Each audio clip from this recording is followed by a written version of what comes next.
Hey YouTube, welcome back to UniXTCG, and today we have a cool little topic, yellow versus yellow, Katakuri or Enel. And we're going to go over the pluses and minuses of playing both of them in the upcoming OP05 meta, and yeah, we're going to have some fun with it. One thing I wanted to say is that if you guys ever get into content creation and you start buying lots of cards and you sell lots of cards already, do not make other obligations on the week end of a set release, because I'm behind on everything. For you guys on Patreon, I'm finishing the OP05 Zoro article. It's just this week it's been so busy with the case break and the sales and building decks and recording like gameplay. There's just been so much going on. So with that being said, I do want to let you guys know that if you like the content, go ahead and hit that like button. We want to get over 100 likes for this video.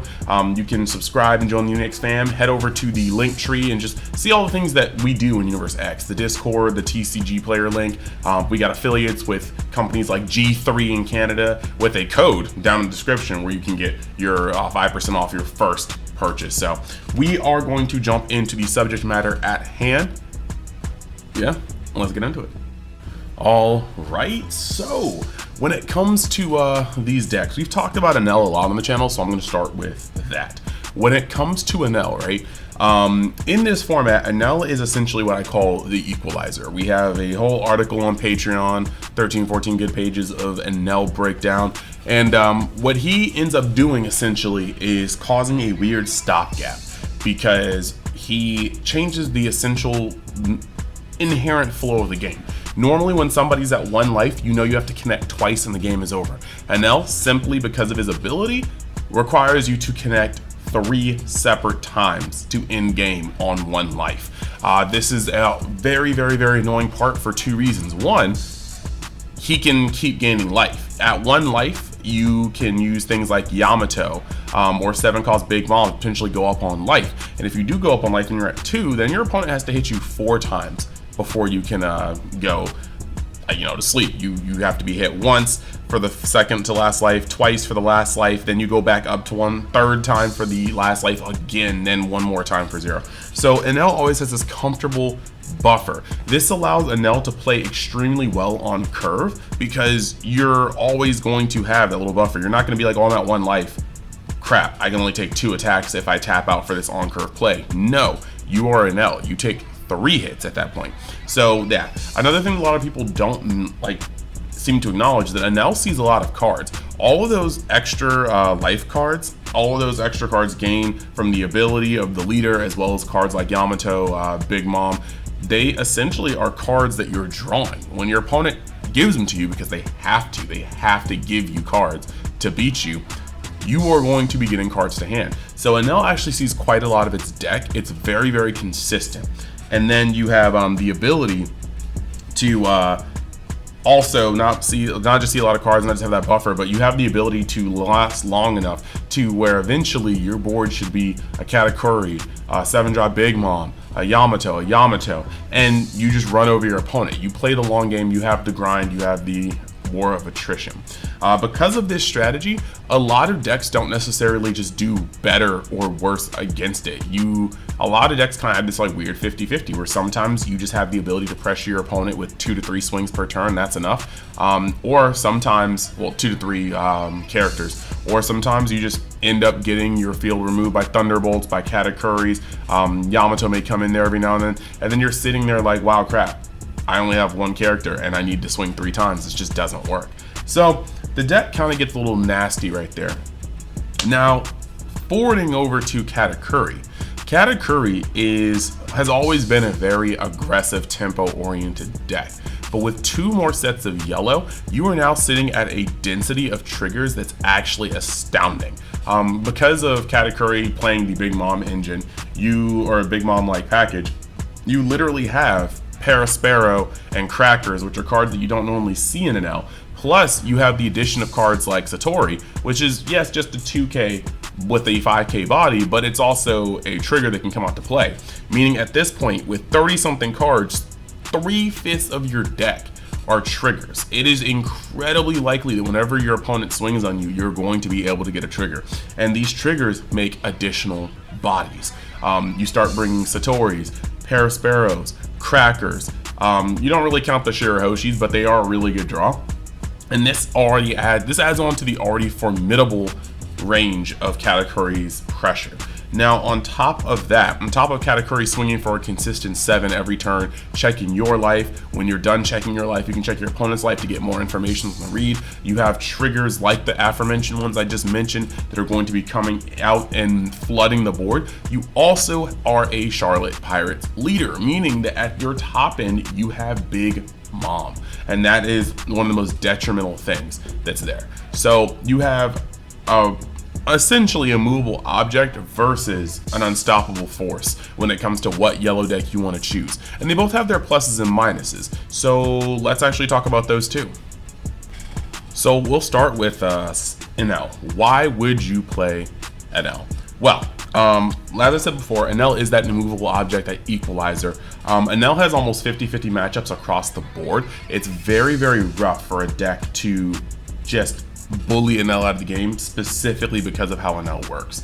It's inevitability on a stick, essentially. And yes, you do battle with Sakazuki because you both want to get later in the game, and you both are able to grind very much so. So Enel is essentially going to be a just overall solid pick. You may not feel great in every match, but there are very few matchups where you just feel bad. Now, pointing out one of the things about this is when it comes to the triggers, because triggers are a huge part of yellow. You as Enel don't get to manipulate your life. You don't get to check your life, but what you are able to do is just throw life into your life pool. And when you have as many as 26 or so triggers, you were just throwing cards onto the top of your life stack with a 50% chance of it being a trigger. So you just run through all these effects, all these free effects that Beige, Shirahoshi, like your Thunderbolts, you're just throwing all these cards in there. So it's kind of like a mixed bag, very much so like a Security Yellow if you were playing Digimon. So really, you were just sitting here grinding out your game, getting a bunch of free effects, and making yourself incredibly hard to die. The beginning of the game, your hand feels almost impenetrable because you are drawing for turn, you are taking your first 3 life, and then you are also, taking your life, trashing card, getting a life back, and then protecting life. Your hand is very, very healthy for the first couple turns. Then your opponent tries to grind you down, and that's essentially where you sit on that. You have to not get fully grinded out.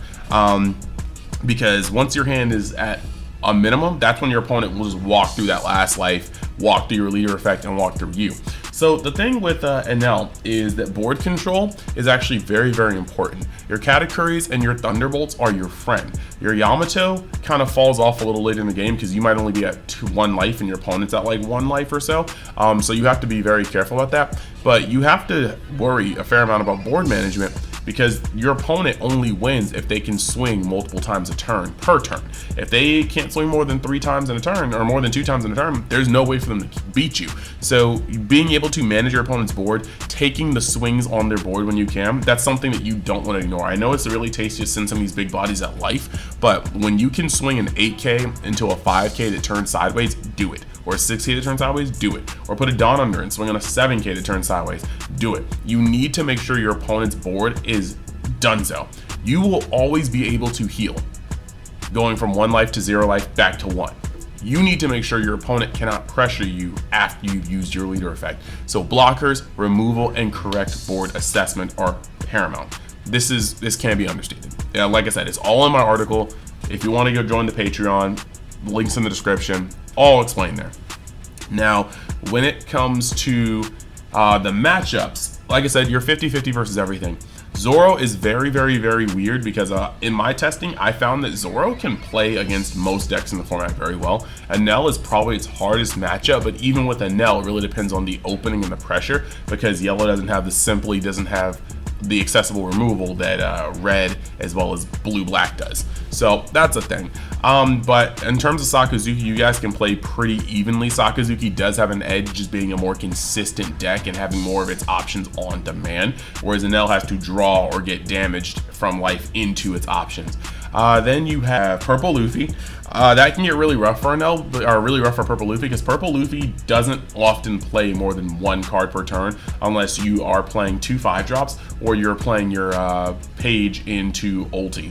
So, or ulti into Page. So when it comes to this, if Enel sees a fair amount of destruction, it's really rough for Purple Luffy to stay ahead, because Purple Luffy cannot amass the pressure. Not to mention Katakuri immediately mises your 7-drop Kid and anything but the 9-drop Kaido for the most part. So you're just looking at a case where it's kind of rough. And even if you Magellan a deck like this, since their biggest card is a 9-drop, there's a lot of times where it's hard to keep them off curve once it matters. So yeah, it's Purple Luffy's pretty interesting for it, but generally I'd say Enel has the edge there. So yeah, now when it comes to the matchup with the yellow mirror, I just don't even want to think about Enel mirrors. That's going to be annoying. You guys both have amounts of removal, but you guys both make big bodies. So once the haymakers start flying and there aren't blockers on the field, you guys are just really trading a couple cards to stop one swing and then taking damage and using your leader effect. It's going to be rough. I'm going to let you know, if you play Enel and you see your opponent has Enel, you did this to yourself and you're in for a grinder of a match. Now Katakuri though, against the yellow and yellow, Katakuri is actually a bad matchup for Enel. Why? Because Katakuri is able to pressure the hand very much so just with the leader. Once you get down to that 1 life, Katakuri just helps in that pressure. Katakuri also gets to not only check its own life, but check yours as well. So when you are going through your triggers, if Katakuri just swings and looks at your top life and they see a trigger they don't like, they can just put it at the bottom and hope the other card is not as good of a trigger or not a trigger. So yeah, they have a little bit of weird interaction with that. And then also you have Big Mom 10, which is going to be a massive thing. Once they get to a point where they can start playing Big Mom 10s, you know, you're at 2 life, they play Big Mom 10, you go down to 1 life. That's crazy already. Then you're sitting down there and they got trashed. Then you're sitting down here and, you know, what if your next turn, which often happens, they play another Big Mom 10. You get your life trashed and then you have to discard a card from hand to get one back. Instead of being a break even and ending up with the same life, you actually have to go -1 to end up with the same life. Then on top of that, they already have the Big Mom from last turn, and so depending on their board, they might run you over right there. There is a lot of momentum that Katakuri has in the yellow mirror against Enel, and it's just not a good matchup for Enel. So moving past that to wondering what Katakuri brings to the format. Well, Katakuri is, like I said, aggressive, and I've been finding that not only do you have access to Satori, I've actually been enjoying running the Rush Enel in Katakuri, because that gives Katakuri a much needed bigger threat slap shot that can come off the cuff. The amount of times where you're able to just be like, yeah, yeet, and just hit a 7k swing with your leader and then turn around and tap 7 and then play Enel and swing for 7 again, it's pressure. And when you already have a board, it's even worse to be able to be like, okay, well, I'm going to swing with 7 with I'm going to swing for like 8 with the Katakuri. I'm going to swing for 7 with my leader Katakuri. I'm going to, or put another down, swing another 8 if you want. I'm going to now tap 7, swing with Rush Enel. Okay, now I'm going to turn my Big Mom sideways. And it's mad pressure. And when you're getting bodies from triggers, a rusher like Enel really does help as well, because it's like, okay, swing. Okay, I got a Satori. I'm going to swing again. Okay, well, I have a Cracker. Okay, now I'm going to swing with my Cracker. I'm going to swing with my Satori after donning him up. I'm going to swing with my leader. And again, if you swing with the Cracker for 7 and you swing with Satori, that's a total of, I guess, you'd have to swing with Satori first, but you wouldn't really want to lose that double strike. It really depends on the life, but you can sequence that where you swing with the Satori, you swing with the Cracker, you swing with your leader, and then you tap 7, you swing with Enel. It's very good pressure. But Enel brings a very nice amount of pressure to the game, and then you're able to close it off with these big haymakers like Katakuri and even worse, Big Mom. And Big Mom is just the best 10-drop in the game, in my opinion. So right now, you're just sitting with the ability to play these haymakers, and like you have a bunch of aggro, and then your end game is actually pretty good too. And with the addition of L Thor, Katakuri gains some defense that it didn't have before either. So when it comes to matchups, you feed off of Enel matchups. Enel, if you see Enel, it should be almost an auto win for you as a Katakuri player. As the Sakazuki matchup, I found that while Sakazuki can win when piloted perfectly and seeing a good hand, Katakuri brings the absolute pressure to Sakazuki. One, Katakuri, like I said, has like 30-something triggers, 32 triggers or something, I think, in my current list. You can't swing on Katakuri without usually giving them a free body or something. Then on top of that, once they are getting free bodies in the while you're attacking, you might be halfway through your turn, and you know as Katakuri, or not as Katakuri, as Sakazuki, if you've been playing it, you know that you have to look at the board, assess what you're gonna do, and sometimes your combos are like 3-4 steps. If you attack and then get your they get a body, like a 5-cost body, sometimes it's too late in the turn for you to pivot and destroy that body too. You were already on the path of destroying what you had on the field or what they had on the field previously. So Katakuri is just sitting there able to add bodies mid-attack, mid-chain, mid-combo of Sakazuki going in. So you're able to put a lot of pressure on them. You're able to stick big mom 10s, and the thing about Sakazuki is once you get to 10 drops, that's where they can't organically take it down. A 7 drop is nothing to Sakazuki. You swing with a